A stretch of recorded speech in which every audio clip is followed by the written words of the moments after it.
Salam, salam les gars, j'espère que vous allez bien. Les élèves de TS2, nous encore une fois. On revient avec vous sur les séquences que nous avons démarrées avec les nombres complexes. Donc la fois passée, on a parlé des généralités. Tainak, on va attaquer le calcul ou bien les calculs dans C parce qu'il y a plusieurs choses qu'on peut faire dans l'ensemble C. Tainak, on va prendre une petite séquence vite fait pour parler donc des puissances dans C, n'est-ce pas? Voilà, donc c'est ça l'objet de cette séquence. On nous dit que donc par définition, I est périodique de période 4 parce que I carré égale moins 1. Du coup, I puissance 4, on a 1. Donc c'est comme ça, comme I puissance 4 égale 1, donc on peut dire que I est périodique de période 4. Par conséquent, ici, on a une puissance, nous avons I à la puissance n. Donc si ce n là est supérieur à 4, donc on peut l'écrire sous cette forme-là. On peut dire que IN est égal à I puissance 4P plus R. Donc et là, on vous dit que si on a ça, donc par conséquent, I à la puissance N est égal à I à la puissance R. Avec R, comme vous l'avez remarqué ici, qui est le reste de la division euclidienne, donc de N par 4. Donc si on divise N par 4, on obtient P et on obtient donc comme reste qui est égal à R. Et on vous dit que ce R-là est toujours compris entre 0 et 3. On est d'accord? Alors maintenant, comme on dit tout de suite, si n est supérieur égal à 4, donc IN égale IR. Avec R, donc le reste de la division euclidienne de n par 4. Donc si R égale 0, donc du coup IN va être égal à 1, parce que il n'est que I0, n'est-ce pas? Et A à la puissance 0, même dans C, c'est toujours égal à 1, n'est-ce pas? Donc et si R est différent de 0, comme on l'a dit, donc IN est égal à IR. Donc I n'est que I à la puissance 1, ou bien I à la puissance 2, ou bien I à la puissance 3. Mais nous n'avons I à la puissance 4 parce que sinon on revient encore à 1 parce que I est périodique de période 4. On va prendre un exemple. On dit, nous allons calculer I à la puissance 45. Ce qu'on fait, on va prendre 45, on va le diviser par 4. Par conséquent, on obtient 1. Voilà, donc on obtient 11 et il reste 1.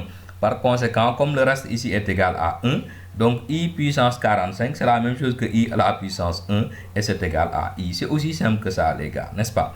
On va prendre un exo d'application pour bien comprendre. On demande de calculer I carré, I cube et I puissance 4. Et on demande d'en déduire la valeur de I puissance 2006 et I puissance 2009.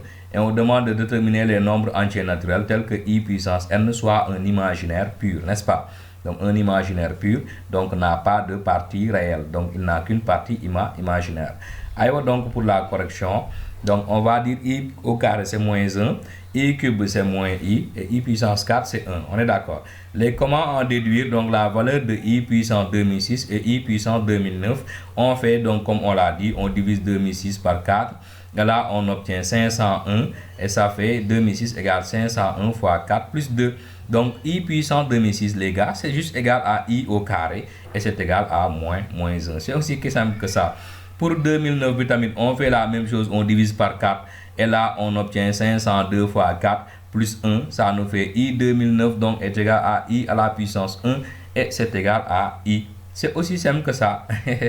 Alors donc, pour la dernière question, on demande de trouver n pour que I à la puissance n soit un imaginaire pur. Alors, bien, c'est assez intéressant, il faut regarder. Donc, on nous dit que si on a donc la comparaison que nous avions tout à l'heure, c'est-à-dire I puissance n, c'est I puissance 4P plus R. Donc ça fait I puissance 4P fois I puissance R, n'est-ce pas? Donc on applique seulement donc les propriétés de la multiplication avec des puissances, n'est-ce pas? Les on dit que, sachant que I puissance 4P, il est toujours égal à 1, on est d'accord?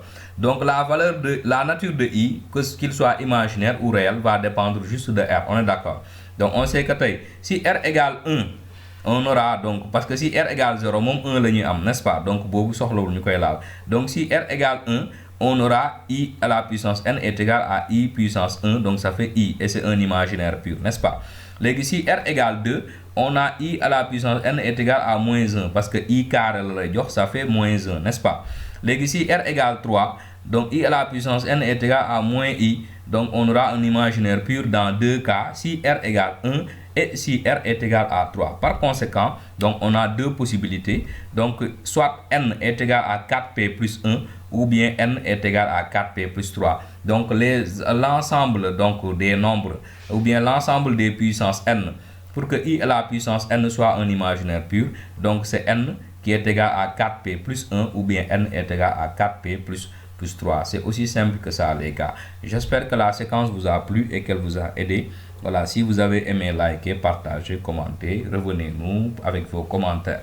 Voilà, donc nekk leen ci jàmm yéen ñëpp allez jaay